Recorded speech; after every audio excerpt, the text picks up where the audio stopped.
और उसकी चीख जंगल में गूंज कर रह गई।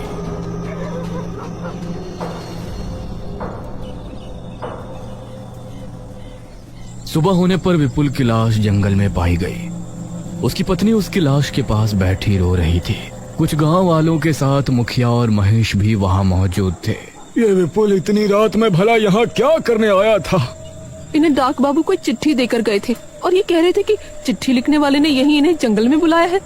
ये सुनकर महेश हैरान रह गया। अरे ये कैसे हो सकता है? मैं तो रात में कहीं कोई चिट्ठी देने नहीं गया। ये सुनकर मुखिया और सभी गांव वाले हैरान रह गए, लेकिन किसी के मुंह से कुछ नहीं निकला। इस घटना को देखकर महेश के मन में कई सवाल उठे, लेकिन जवाब देने वाला कोई नहीं था। वो डाक घर वापस आया और अपने काम में लग गया। अगली रात मुखिया की बेटी नुपुर अपने पतिदेव बलदेव के साथ अपने घर पर बैठी बातें कर रही थी। तभी दरवाजे पर दस्तक हुई। जरा देखो तो जान, कौन है दरवाजे पर? अरे मैं क्यों देखूं? पूरा दिन काम करके थक चुकी हूँ, तुम देखो। अरे इतने बड़े घर में रह रही हो, फिर भी मेरी जरा भी कद्र नहीं है तुमको। अरे वाह, भूल गए, ये बड़ा सा घर तुमको मिला भी है मेरी वजह से। चलो जल्दी से जाओ। उसकी बात सुनकर बलदेव दरवाजे पर पहुंचा तो उससे सामने जमीन पर एक चिट्ठी नजर आई। इतनी रात में भला कौन चिट्ठी देने आया होगा? उसने चिट्ठी को उठाया और पढ़ने लगा। तुम्हारे गुनाहों की सजा तुमको मिलने वाली है। तुमने जिस गुनाह को अंजाम देकर सच छिपा लिया था, अब वो सबके सामने आने वाला है। क्या हुआ जी? आपके चेहरे का रंग कैसे उड़ गया? अरे इस चिट्ठी में लिखा है कि उसने सारी बात नुपुर को बताई। कौन है ये? कहीं से सचमुच कुछ पता तो नहीं? आगे बढ़ता हूँ, मुझे तो बहुत डर लग रहा है। अगर तुम चाहते हो कि तुम्हारा गुनाह अब भी छिपा रहे तो तुम 12 बजे डाक घर के पीछे लगे बरगद के पेड़ पर पहुंच जाओ। मैं वहां तुमको मिलूंगा। बाकी की बातें वहीं होंगी। हमें जाना होगा। ये जो भी है हमें इसको रोकना ही पड़ेगा। अब बलदेव नुपुर को लेकर घर से निकला और बरगद के पेड़ की तरफ रवाना हो गया। उसे कुछ ही दूरी पर डाक घर भी दिखाई दे रहा था। कौन है? क्या कोई मुझे सुन पा रहा है? तभी इन दोनों को साइकिल की घंटी सुनाई दी। दोनों ने चौंकते हुए देखा तो वही साइकिल सवार आकृति उनकी तरफ बढ़ रही थी। वह बहुत तेजी में था। वो बिजली की रफ्तार से इनके करीब आया और इन पर भी हमला हुआ। यह चीख डाक घर में बैठे महेश को सुनाई दी। इस बार मुझे देखना ही पड़ेगा। महेश जल्दी से उस जगह पहुंचा तो उसने पाया कि बलदेव और नुपुर उसी हालत में मरे पड़े हैं जैसे विपुल की मौत हुई थी। कौन है ये? क्यों लोगों को मार रहा है?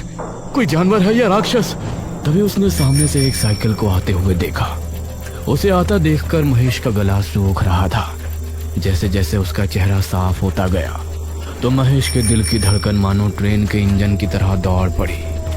महेश ने आगे कदम बढ़ाया लेकिन उसका पैर एक पत्थर से टकराया। महेश गिर गया और उसके सर पर चोट आने की वजह से बेहोश हो गया।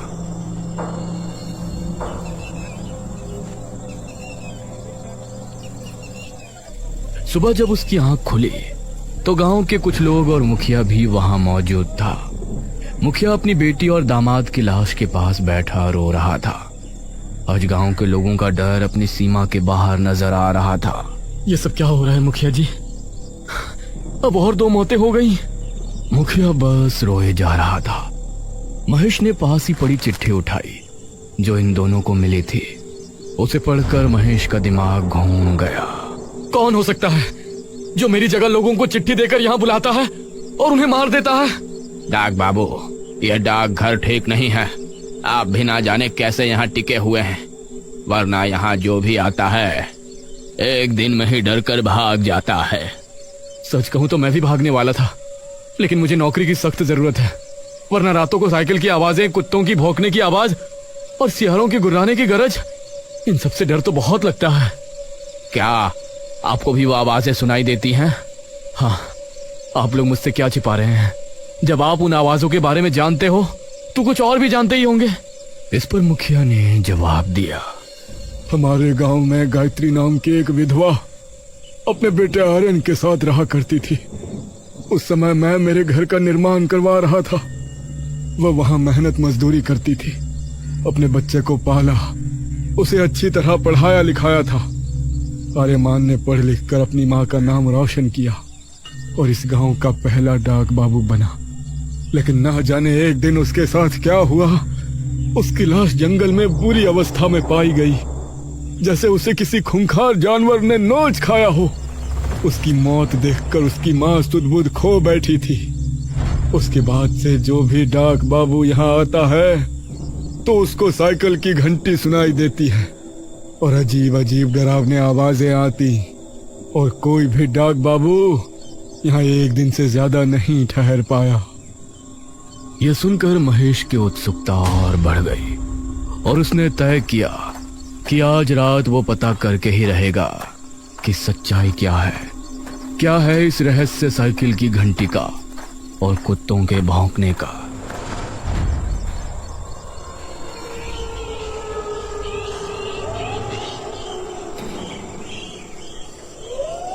रात होने पर महेश डाकघर के दरवाजे पर खड़ा हो गया।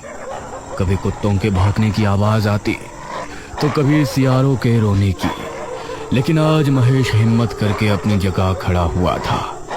ठीक 11 बजे उसे साइकिल की घंटी सुनाई दी तो उसके कान खड़े हो गए। उसने पाया कि सामने से उसे वही आकृति आ रही है, लेकिन वो हिम्मत करके वहां खड़ा रहा। वो आकृति नजदीक आई और एक चिट्ठी फेंक कर आगे निकल गई। महेश उसका चेहरा नहीं देख पाया, लेकिन चिट्ठी देखकर उसकी सांसें तेज चलने लगी। उसने चिट्ठी उठाई और पढ़ना शुरू किया। मेरा नाम आर्यमन है। मैं इस गांव का पहला डाक बाबू बनकर बहुत खुश था और कई सालों की नौकरी के बाद मैंने पैसे जमा किए थे। अपनी पुश्तैनी जमीन बेचकर मैंने अपने कमाए हुए पैसे मिलाए और उसके बाद गांव का सबसे बड़ा घर खरीदना और उसके अंदर अपनी माँ को रहते हुए देखना मेरी ख्वाहिश थी। लेकिन वो घर मुखिया ने अपनी बेटी के नाम कर रखा था। मैंने मुखिया से उसे खरीदने की बात कही तो उसने मुझसे पैसे तैयार रखने को कहा। अगली रात मुखिया अपने दामाद बलदेव और एक आदमी विपुल के साथ डाकघर आया। मुखिया जी, मैंने कागजात बनवा लिए हैं, आप इन कागजात पर दस्तखत कर दें, फिर ये पैसे आपके और वो घर मेरा। मुखिया ने पहले पैसों की गिनती विपुल और बलदेव से करवाई। मुखिया जी, अब इन कागजों पर अपने दस्तखत कर दें। क्यों नहीं डाक बाबू? तभी मुखिया ने विपुल को इशारा किया और उसने मेरे सर पर डंडा मारा। वो घर मेरी बेटी के नाम है और वही उसमें रहेगी। यह सब नाटक तो मैंने तेरी जमीन के पैसे और तेरी जमा पूंजी हड़पने के लिए किया था। इस गांव में सबसे अमीर मैं हूँ और मैं ही रहूंगा। मुखिया और उन गांव वालों ने मिलकर मुझे बरगद के पेड़ के नीचे फिकवा दिया। इसलिए जब भी कोई डाक बाबू आता है तो मैं उसे अपनी कहानी सुनाने की कोशिश करता, क्योंकि मैं चाहता था कि मुखिया की और मेरे खून की हकीकत सबके सामने आए। यह खत पढ़कर महेश को मुखिया पर बहुत गुस्सा आया।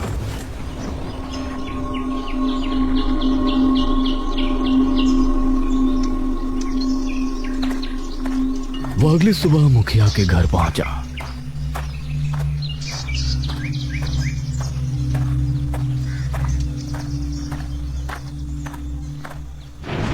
मुखिया जी, आपने जो आर्यमान के साथ किया था उसकी आत्मा ने मुझे सब बता दिया है। अरे ये क्या बकवास कर रहे हो तुम? अगर अपनी भलाई चाहते हो तो आज रात डाकघर आ जाना। मैंने एक तांत्रिक को बुलाया है। वो तांत्रिक आर्यमन की आत्मा को कैद करके ले जाएगा और फिर इस गांव से उस आत्मा का खतरा हमेशा के लिए खत्म हो जाएगा। मुझे भी उससे तभी छुटकारा मिलेगा। यह सुनकर मुखिया के चेहरे पर मुस्कान छलक आई। ये हुई ना बात। मुखिया बहुत खुश हुआ।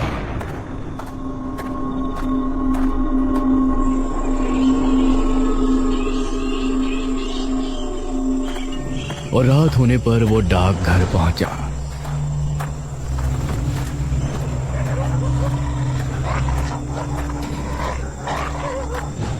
अरे महेश, तुम तो किसी तांत्रिक को बुलाने वाले थे ना? कहाँ है वो तांत्रिक? अब आप आ गए हैं तो वो भी आता ही होगा। उसके इतना कहते ही साइकिल की घंटी की आवाज सुनाई दी। मुखिया के चेहरे का रंग उड़ गया। दोनों को सामने से आकृति नजर आई और कुछ ही दूरी पर आकर वो रुक गई। ये क्या है? तूने मुझे मारकर अच्छा नहीं किया मुखिया। अब मैं तुझे जिंदा नहीं छोड़ूंगा। अरे ये क्या है महेश? उसकी आत्मा हमारे सामने है। अरे जल्दी से तांत्रिक को बुलाकर इसे कैद कराओ। क्या तुम भी इससे मिल गए हो? अगर किसी को भी बताया कि इसे मैं नहीं मारा था तो मैं तुमको भी जिंदा नहीं छोड़ूंगा। हाँ। उसी समय वहां छिपा कोतवाल सामने आया। मुखिया जी, मैंने सब कुछ सुन लिया है। अब अपने आप को कानून के हवाले कर दो। कोतवाल को देखकर मुखिया हैरान रह गया और भागने लगा। तभी आर्यमन की आत्मा ने उसे हवा में उठाया अरे! और उसे बहुत ऊपर से ले जाकर छोड़ दिया। ज्यादा ऊंचाई से गिरने पर मुखिया की मौत हो गई। अब मेरी माँ को उस घर में पहुंचाना भी तुम्हारा ही काम है महेश। मैं जरूर करूंगा।